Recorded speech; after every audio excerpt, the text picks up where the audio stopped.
విన్నావా ఇంతకు ఢిల్లీలో పార్లమెంట్ చలికాలం ముచ్చట్లు మస్తు గరం గరం మీద నడుస్తున్నాయి. అవునా? ఎవరెవరేం మాట్లాడినరు అనైతే అడగద్దు. పొద్దుగాల 10 గంటలకు లోపట్టుకోతారు. స్పీకర్ మేడం రాగానే ఎవరిలోళ్ళు పడతారు. ఇంతలో మేడం చాయ్ బిరేకిస్తుంది. ఇక అట్లా బయటకు పోయి గాంధీ తాత విగ్రహం ముంగట ఎండపొడకు నిలబడి మళ్ళా లోపలికొస్తారు.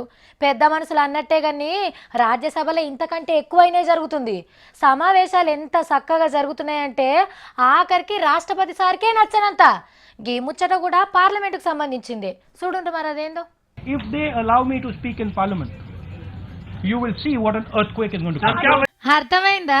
రాహుల్ గాంధీ సార్ ఏమన్నాడు? ఆయన పార్లమెంట్లో మాట్లాడితే భూకంపం వస్తుందట. అందుకే నన్ను మాట్లాడనీయకుండా పువ్వు గుర్తో లోపల లొల్లి చేస్తుండ్రు అని చెప్పుకొచ్చిండు. ఇక సెంట్రల్ సర్కార్ ని గింత మాట అంటే మనేం కన్నుకుంటాడా?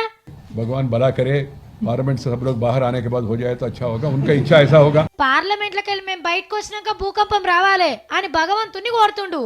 అంతేకాదులో अभी प्रकंप भी नहीं कर पा रहे आप, भूकंप का सवाल कहाँ से आया?